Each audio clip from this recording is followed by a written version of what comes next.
जय श्री राधे कृष्णा। हमारे YouTube channel में आप सभी का फिर से स्वागत है। दोस्तों, कार्तिक का महीना आ रहा है। इसमें हम पुत्र प्राप्ति के लिए उपाय कर सकते हैं। जिसको जिसकी कामना है, पुत्र प्राप्ति की हो या पुत्री प्राप्ति की हो, जिस संतान की जिसको कामना है वह इस उपाय को कर सकता है।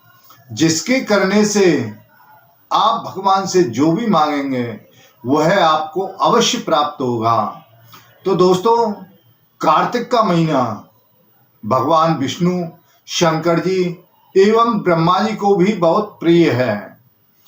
इस पावन महीने में, इस पवित्र कार्तिक के महीने में तीनों देवों की पूजा की जाती है, जिसके करने से आपको मनोवांछित फल की प्राप्ति होती है। वैसे तो 33 कोटि देवी देवताओं का आह्वान किया जाता है। इसमें आप जिस देवता को आप ज़्यादा मानते हैं, जिस देवता की आप ज़्यादा पूजा करते हैं, देवता हो या देवी हो, उसकी आप ज़्यादा पूजा करते हैं तो उसके समक्ष आप इस उपाय को करें।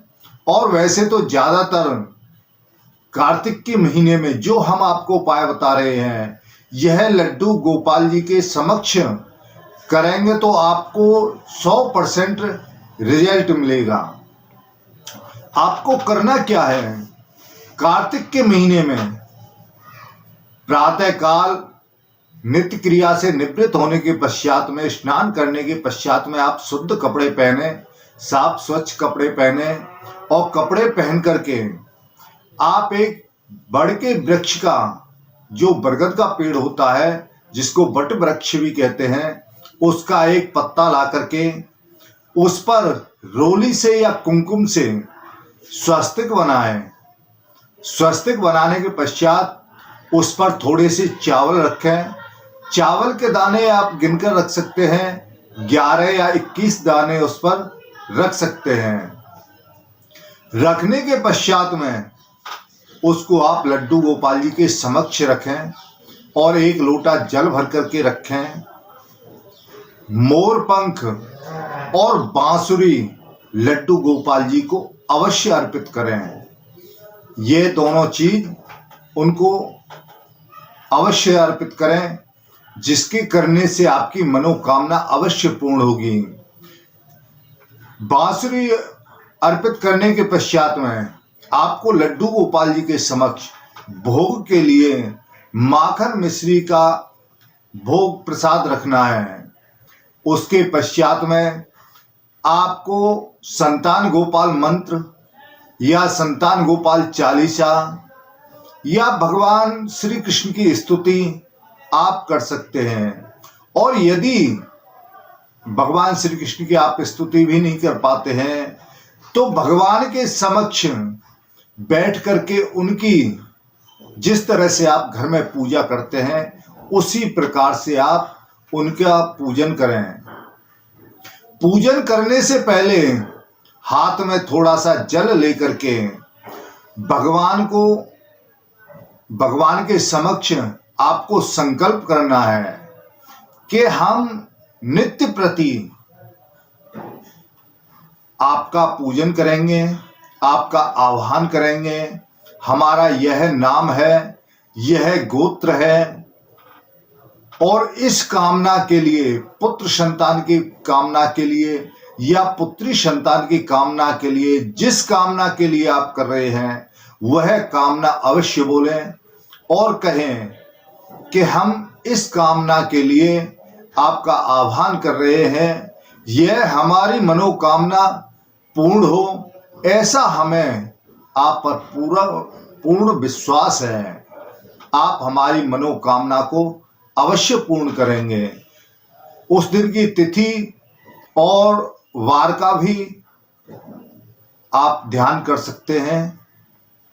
उसके पश्चात जो हाथ में जल लिया है वह भगवान श्री कृष्ण को अर्पित करें और एक प्लेन कागज लेकर के, जिसमें लाइन ना हो, उस पर आप लाल पेन से अपनी अर्जी लिखें। जो आपकी कामना है, पुत्र संतान की प्राप्ति के लिए आप कर रहे हैं, तो पुत्र संतान प्राप्ति की कामना के लिए भगवान को जिस प्रकार से हम किसी को निमंत्रण पत्र भेजते हैं, उसी प्रकार से आप वह लिख करके भगवान के चरणों में उसे रख दें, जिसको हम अर्जी कहते हैं।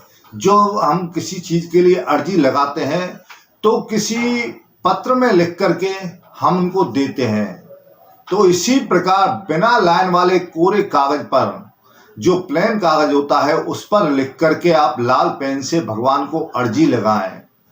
अर्जी लगाने के पश्चात में और जो भोग है, जो माखन मिश्री का प्रसाद है, उसे आप दोनों पति पत्नी ग्रहण करें। फिर उसके पश्चात में आपको अगले दिन यदि इस प्रकार से कर सकते हैं तो कीजिए, नहीं तो सूक्ष्म रूप में आप उनकी पूजा कर सकते हैं। और यह पूजा शुक्ल पक्ष में यानी उजाली रात्रि में करते हैं तो आपको बहुत ही लाभ की प्राप्ति होगी। इसमें 101% आपको फल की प्राप्ति होगी, क्योंकि उजाले पक्ष में चंद्रमा पूर्ण रूप से होता है, तो इसलिए आपको पूर्ण फल की प्राप्ति अवश्य होगी। तो दोस्तों, उसके पश्चात में आपको गोपाल जी अपने स्थान पर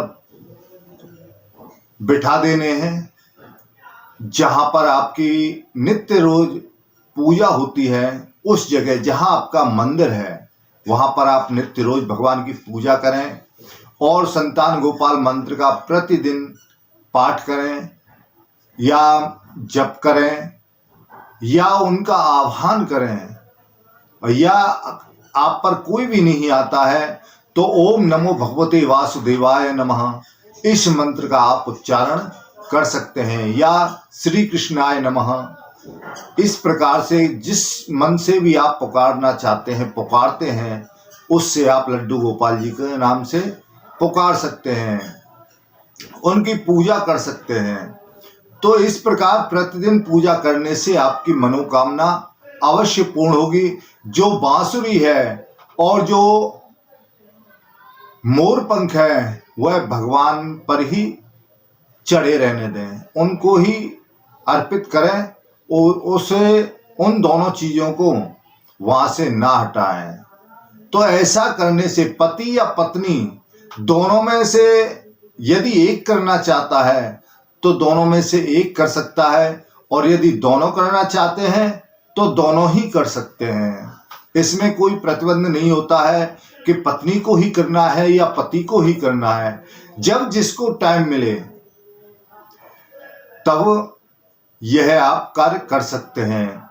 यदि किसी कारणवश पत्नी इस चीज को करने में असमर्थ है तो इसको पति कर सकता है।